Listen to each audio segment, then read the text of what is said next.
He walked out of our lives with nothing but a suitcase and a smug smile. "You'll survive," he said, as if his betrayal wasn't burning through my skin. What he didn't know was, I wouldn't just survive, I'd rise higher than he ever imagined. I was 26, 6 months postpartum, standing in the doorway of our crumbling apartment when Derek whispered the words that changed everything. "I'm not coming back, Clara." I blinked hard, thinking maybe I misheard through the haze of diapers, late-night feedings, and cold leftover noodles. But no, his suitcase said otherwise. So did the slick silver watch on his wrist, a gift, no doubt, from her. "Wait," I managed. "You're leaving us? Just like that?" "I can't do this anymore," he said, looking anywhere but at our daughter, who was cooing softly in her bassinet. "I need more. She can give me more." He didn't say her name, but he didn't need to. Camilla Devlin, the daughter of his new employer. Heiress. Socialite. The type of woman who wore cashmere robes and had an entire drawer for watches. "I gave you everything," I said, my voice shaking. "I supported you when you were jobless. I worked doubles while pregnant." "Exactly," he snapped. "And I felt like a failure the whole time. She makes me feel like I matter." That was the last thing he ever said to me in person. I didn't beg. I didn't scream. I didn't throw the coffee mug like I wanted to. Instead, I rocked my daughter, Ava, back to sleep and stared at the city skyline through our cracked window. He thought he'd moved up. But he didn't realize I was just getting started. Over the next few years, survival became strategy. I moved back in with my mother temporarily, worked 3 jobs, and enrolled in an online MBA program. Every sleepless night was fuel. Every ignored birthday and unpaid bill, a brick in the fortress I was building. By the time Ava turned 6, I had a job offer from a private equity firm. By 9, I was one of their youngest VPs. And now, at 37, I'd been appointed as interim CEO for the very company that had merged with Devlin Financials. That's when I saw his name. Derek Langston, Senior Acquisitions Advisor. Life, it seemed, had a poetic sense of irony. 11 years ago, he chose wealth over love. Today, he sat across from me in a suit I paid for, pitching ideas to the woman he once abandoned. Only he had no idea, not yet. The boardroom at Langford Devlin Tower smelled of polish and power. It was my first official week as interim CEO, and already my calendar was packed with endless meetings, merger reviews, and whispers about whether I'd become the permanent boss. They didn't know me, not yet. But they would. I scanned the agenda as my assistant whispered in my ear, "Next meeting is with the acquisitions team. Derek Langston is presenting." For a second, the air left my lungs. Not because I wasn't ready, but because I'd spent years waiting for this exact moment, to see the man who left me in the dirt try to climb the mountain I built. I nodded. "Send them in." A moment later, the door opened and in walked 3 team members, 2 men in suits and 1 woman with a tablet. Then, him. Derek. He looked older, sharper jawline, thinning hair, slight wrinkle in his brow. He walked in with a subtle arrogance, like a man used to being liked in boardrooms. He didn't recognize me. Of course he didn't. 11 years and 10 promotions can change a woman. My tailored navy blazer, sleek bun, and red lipstick were far from the Clara he left in slippers with spit up on her shirt. He smiled, extending a hand. Derek Langston. Pleasure too. Then his voice faltered. His eyes scanned mine. Confusion. Hesitation. And then, Clara? I didn't blink. Mr. Langston. Please sit. I watched his Adam's apple bob as he slowly lowered into the leather chair, the color draining from his face. The other team members remained oblivious, flipping through reports. The woman with the tablet began. We've outlined 3 potential acquisition targets for the second quarter. Pause. I interrupted.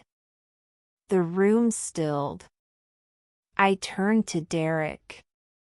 Tell me, Mr. Langston, I said evenly, how long have you been with the company? Just over 3 years. I was brought in after the Devlin merger. I nodded, feigning innocence. And how has the transition been? Smooth, I hope. He coughed lightly. Yes. It's been productive. I leaned forward. Good. Because this next phase, restructuring, won't be easy. We're trimming departments. And all roles will be reassessed. A nervous chuckle escaped him. Are you saying? I smiled, cold and calm. I'm saying everyone will need to prove they belong. That night, I stood at Ava's bedroom door, watching her draw in her notebook. She was 11 now, brilliant, observant, and fiercely loyal. My heart. Mom, she asked, glancing up. Why are you smiling like that? Just thinking, I replied. About Dad? I paused. What makes you say that? I saw his name on your office schedule. She's sharp. Like me. You're not mad at me for not telling you sooner? I asked. She shrugged. He left.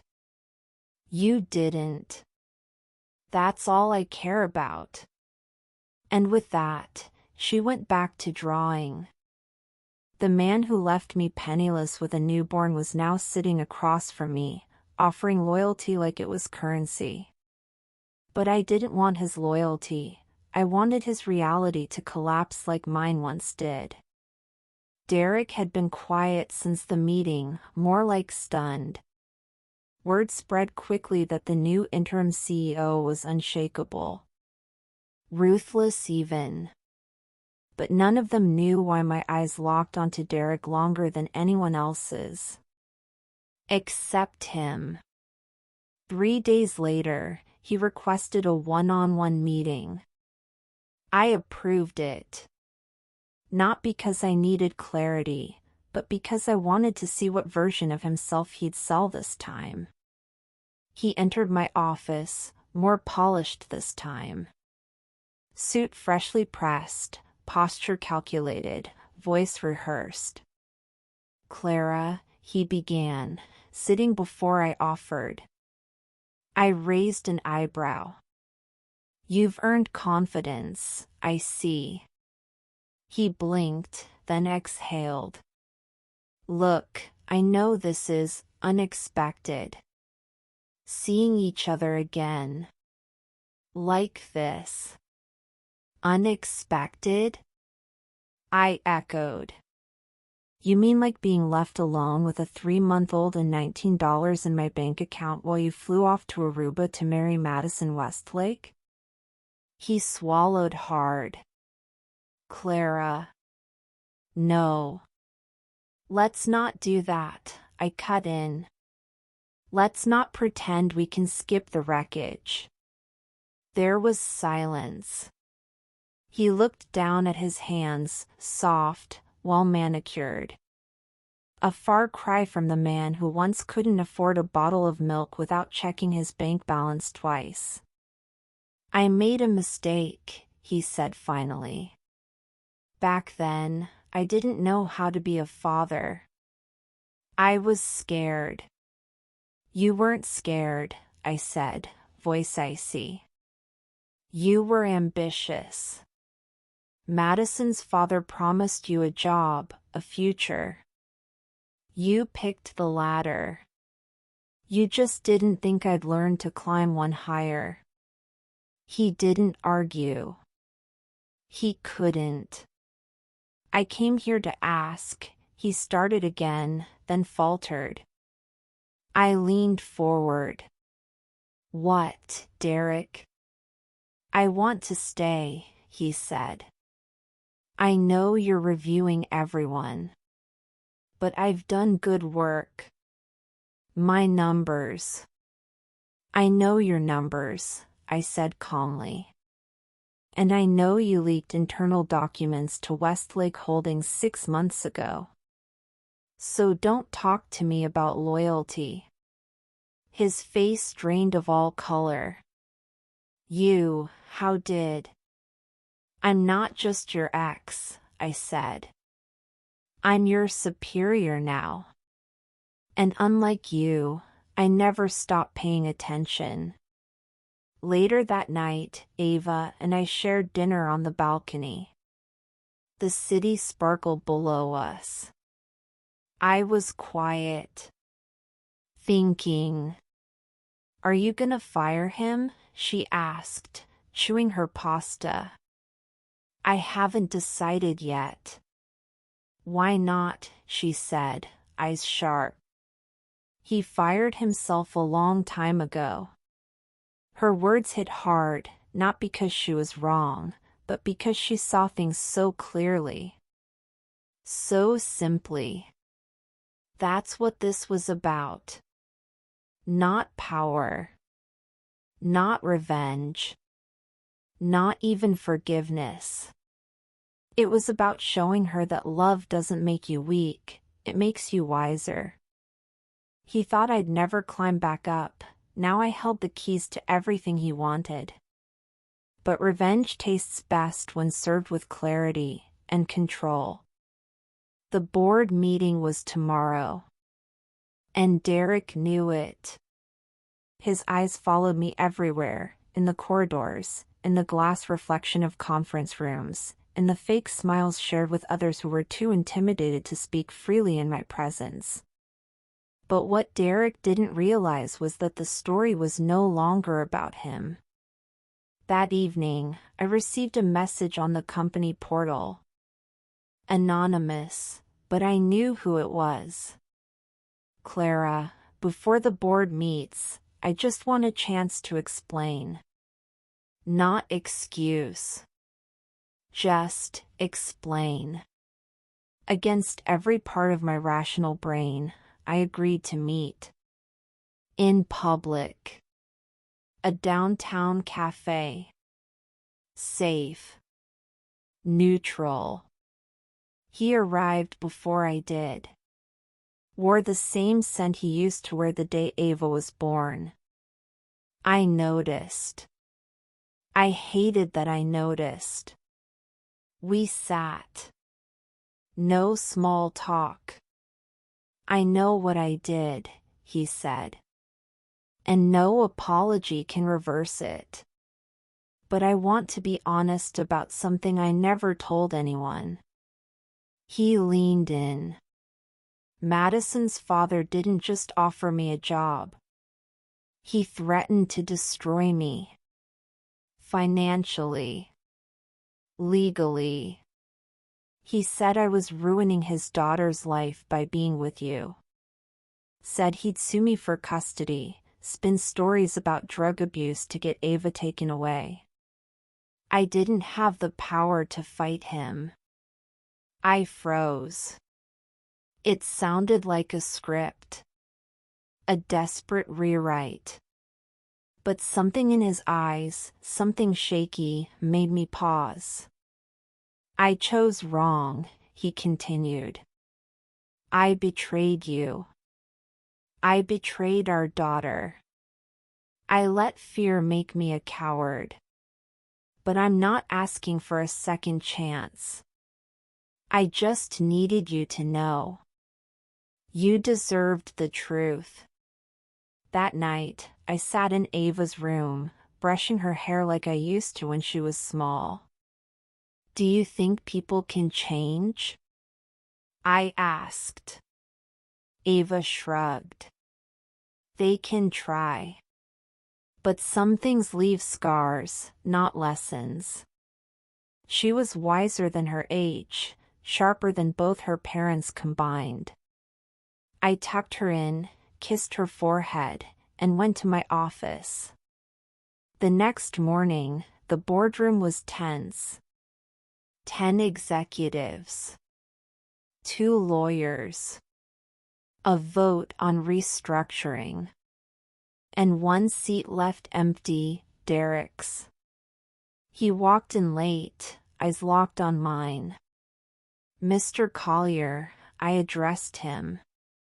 You've been found in breach of confidentiality due to unauthorized information sharing with Westlake Holdings. As interim CEO, I've recommended your termination. The room went silent. Derek stood still, then nodded. I accept. He turned to me. You win, Clara. I stood too. Calm. Collected. This wasn't about winning, I said. It was about rewriting the narrative, the one you thought you'd already closed. He left without a word. Later that week, I watched Ava receive her school award for top performance in math. Her smile was everything. I didn't need revenge anymore. I had proof. Proof that life gives us all a second act. But only the strong survive the intermission.